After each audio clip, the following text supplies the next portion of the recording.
Sebutan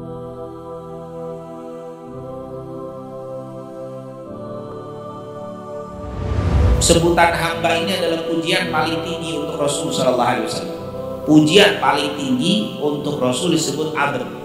Makanya Allah ketika memberangkatkan Nabi Muhammad ke Sidratul Muntaha dengan kalimat abd, Subhanalladzi asra bi 'abdihi, Subhanalladzi asra bi 'abdihi. Maha suci Allah yang telah menjalankan bi 'abdihi dengan hambanya. Kenapa? Karena hamba itu adalah label yang paling yang paling tinggi untuk Rasul Sallallahu Alaihi Wasallam, dan juga untuk kita. Kalau kita udah dapat level hamba, wah ini keren. Kalau kita sudah dapat level hamba, kita doa nggak pakai bentar, langsung gabut. Makanya Allah bilang apa? Wa idza sa'alaka ibadi anni fa inni qarib ujibu da'watad da'i idza da'an falyastajibu li wal yu'minu bi la'allahum yashkurun. Wa idza sa'alaka ibadi, apabila hambaku, lihat, bertanya tentang aku. Apabila hambaku, wa idza sa'alaka ibadi, ibad, abd, kalau hambaku bertanya tentang aku, fa inni qarib, aku dekat. Uji budak wa tadai dadaan, aku akan mengabulkan setiap orang yang meminta. Makanya kadang-kadang kita protes, katanya Allah ngabulin semua permintaan kita. Tapi kita minta berkali-kali, kadang-kadang belum terkabulkan. Pakai ayat ini lagi, wa idza sa'alaka ibadi, antum udah jadi hamba apa belum? Kalau udah jadi hamba pasti gobul. Tapi karena belum jadi hamba, belum. Doa berkali-kali belum juga dikabuli. Syarat hamba di ayat ini jelas tadi. Wa idza sa'alaka ibadi anni, apabila bertanya kepadamu wahai Nabi Muhammad, hamba-hambaku tentang aku dekat.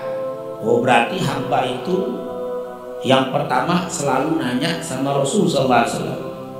Nanya, kalau sekarang nanya sama ulama, artinya hamba ini orang yang rajin belajar, orang yang rajin cari ilmu, nggak tahu nanya ini.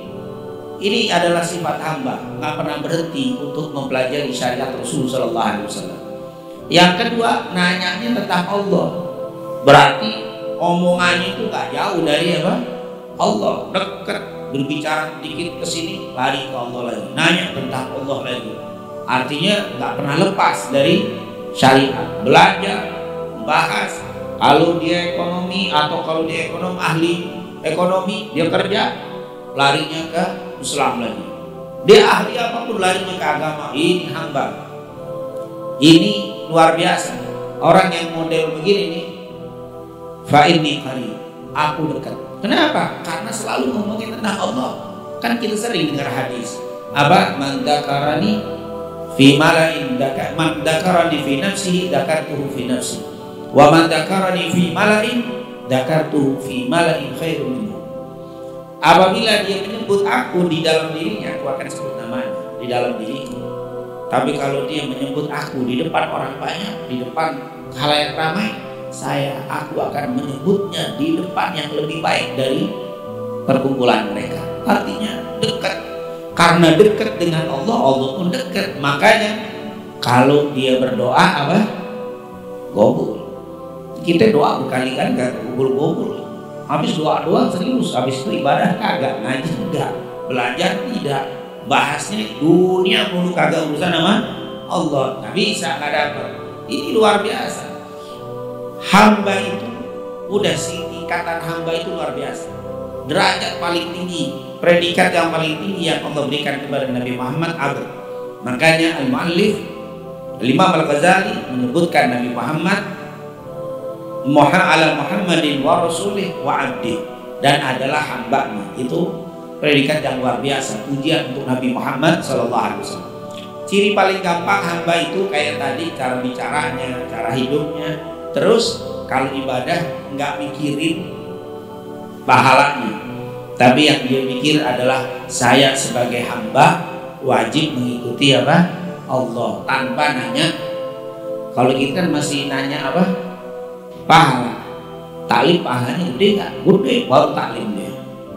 Kalau taklim pahalanya sedikit dari kabur.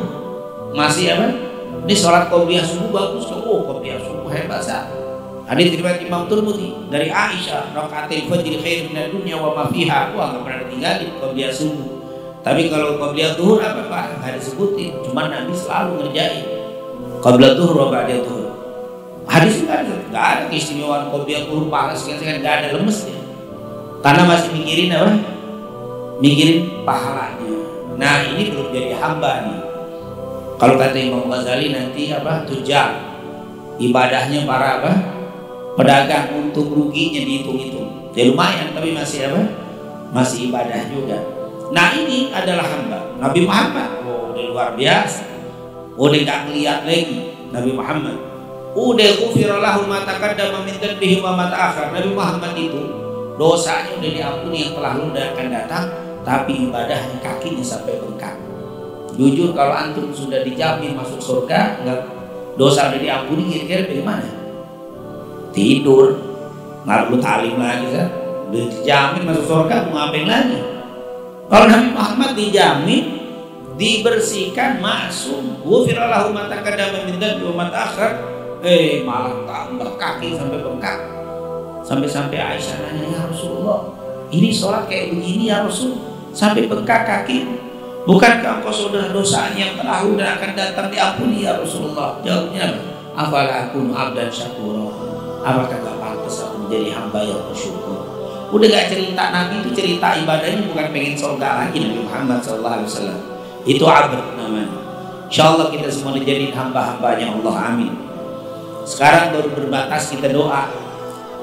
Ada juga sih yang mengklaim kita sebagai hamba Allah tapi gak pernah sholat. Tapi ngomongnya apa? Kita sebagai hamba Allah harus begini-begini, sholatnya gak ada. Jadi ini belum apa, baru ngaku aja sebagai hamba.